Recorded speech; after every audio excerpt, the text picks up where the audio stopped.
আজকে আমি তোমাদের সাথে ফ্রেঞ্চ ফ্রাইয়ের রেসিপিটা শেয়ার করছি। আসলে এটা কিন্তু কম বেশি সবাই জানে, তবে আজকে আমি একদম পারফেক্ট ভাবে কিভাবে তোমরা ফ্রেঞ্চ ফ্রাইটা বানাবে সেটাই শেয়ার করব। আশা করছি সবার কাছে ভালো লাগবে। প্রথমে আমি এখানে 4টা আলু নিয়ে নিয়েছি। আলুগুলোকে খুব ভালোভাবে পরিষ্কার করে ধুয়ে নিয়েছি। আর এই তো এখন আমি প্রথমেই 2টা সাইডের অংশ কাট করে নিচ্ছি ভিডিওতে দেখা প্রসেস অনুযায়ী। চতুর্দিক থেকে কিন্তু এভাবে একটু কাট করে বাদ দিয়ে দিব। চাইলে কিন্তু রাখতে পারো, তবে এভাবে যদি কাট করে বাদ দেওয়া হয় তাহলে কিন্তু দেখতে অনেক বেশি সুন্দর লাগে, তাই না?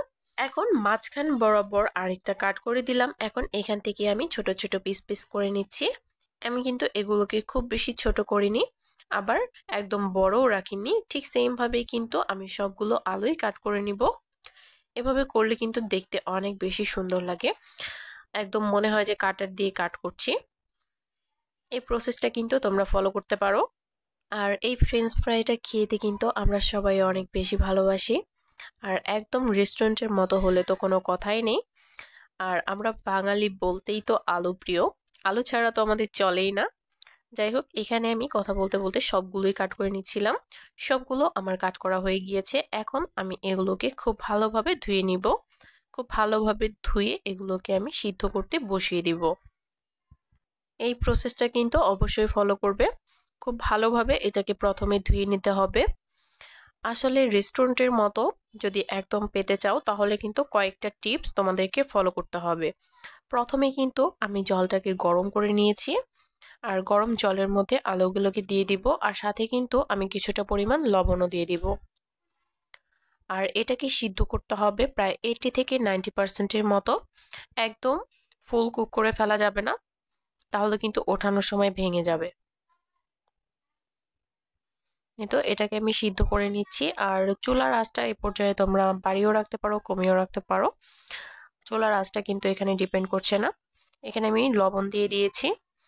লবণটা দিয়ে দিলে কিন্তু ভালো। আর এই তো সিদ্ধ হয়ে গিয়েছে, সবগুলোকে আমি তুলে নিচ্ছি জল ঝরিয়ে। আর এই পর্যায়ে কিন্তু চেষ্টা করবে জলটাকে একবার পাল্টে নেওয়ার। আমি কিন্তু আলুগুলোকে গরম জল থেকে তুলে ঠান্ডা জলের মধ্যে দিয়েছি প্রথমে, তারপর আবার ওই জলটাকে চেঞ্জ করে আমি আবারও এখানে জল দিয়ে দিয়েছি। আর এখানে কিন্তু কয়েক টুকরো বরফও দিয়ে দিয়েছি। এই টিপসটা অবশ্যই ফলো করার চেষ্টা করবে, তাহলে কিন্তু ফ্রেঞ্চ ফ্রাইগুলো একদম পারফেক্ট হবে। এভাবে কিছুক্ষণ রাখার পর আমি খুব ভালোভাবে জল ঝরিয়ে নিয়েছি। জল ঝরিয়ে আমি একটা টিস্যু দিয়ে সবগুলো আলুকে খুব ভালোভাবে মুছে নিয়েছি। আর এরপর আমি এখানে দিয়ে দিচ্ছি কর্নফ্লাওয়ার। কর্নফ্লাওয়ারটা দিয়ে কিন্তু খুব ভালোভাবে মিশিয়ে নিতে হবে। আমি একটু ঝাঁকিয়ে ঝাঁকিয়ে খুব ভালোভাবে মিশিয়ে নিচ্ছি। এখানে কিন্তু আলুটা ফুল সিদ্ধ করা হয়নি, যার কারণে কিন্তু ভেঙে যাচ্ছে না। সকল টিপস যদি ফলো করা হয় তাহলে কিন্তু ফ্রেঞ্চ ফ্রাইটা একদম পারফেক্ট হবে। এখন এগুলোকে ভেজে নেওয়ার পালা। আর ভেজে নিলে কিন্তু একদম রেডি হয়ে যাবে। এর জন্য কিন্তু প্রথমে আমি তেলটাকে খুব ভালোভাবে গরম করে নিয়েছি। আর চুলার আঁচটা রাখতে হবে মিডিয়ামে, একদম হাই হিটে কিন্তু রাখা যাবে না। মিডিয়ামে রেখে আমি সবগুলোকে খুব ভালোভাবে ভেজে নিব। আর আমার চ্যানেলে কিন্তু আরো অনেক আলু চিপসের রেসিপি দেওয়া আছে, চাইলে কিন্তু দেখে নিতে পারো। আশা করছি সবার কাছে ভালো লাগবে। আর এই তো একটা সাইড হয়ে যাওয়ার পরে কিন্তু আমি এটাকে খুব ভালোভাবে উল্টে পাল্টে দিচ্ছি। যদিও ডুবো তেলে ভাজছি, তারপরেও কিন্তু একটু নেড়ে ছেড়ে দিতে হবে। আর এগুলো ভাজতে কিন্তু খুব বেশিক্ষণ সময়ও লাগবে না, 4 থেকে 5 মিনিটের মধ্যেই কিন্তু ভাজা হয়ে যাবে। যখন উপরে হালকা একটু কালার চলে আসবে আর একটু ক্রিস্পি হয়ে যাবে, হাত দিয়ে তোমরা একটু চেক করে দেখতে পারো, সেই পর্যায়ে কিন্তু এগুলোকে তুলে নিতে হবে। আমার কিন্তু এখানে সবগুলোই ভাজা হয়ে গিয়েছে, আমি সবগুলোই এখান থেকে তুলে নিচ্ছি। আর আপনাদের সাথে একটা টিপস শেয়ার করছি, আপনারা কিন্তু চাইলে আলুটা সিদ্ধ করার পরে এটাকে ডিপে সংরক্ষণ করতে পারেন। এতে করে কিন্তু অনেক বেশি সুবিধা হবে, যখন খুশি তখন বের করে ভেজে নিতে পারবেন। আর এই তো আমি কিন্তু এখানে সামান্য একটু বিট লবণ দিয়ে দিলাম, আর দিয়ে দিলাম এখানে চাট মশলা। সবকিছু দিয়ে একটু ঝাঁকিয়ে নিচ্ছি।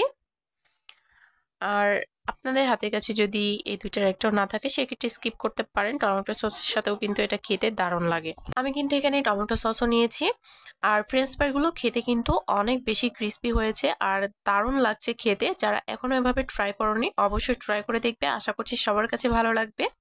আর ভিডিওটি ভালো লাগলে কিন্তু অবশ্যই একটা শেয়ার দিয়ে পাশেই থাকবে। আজকের মতো এই পর্যন্তই, আবার দেখা হবে নতুন কোনো ভিডিওতে।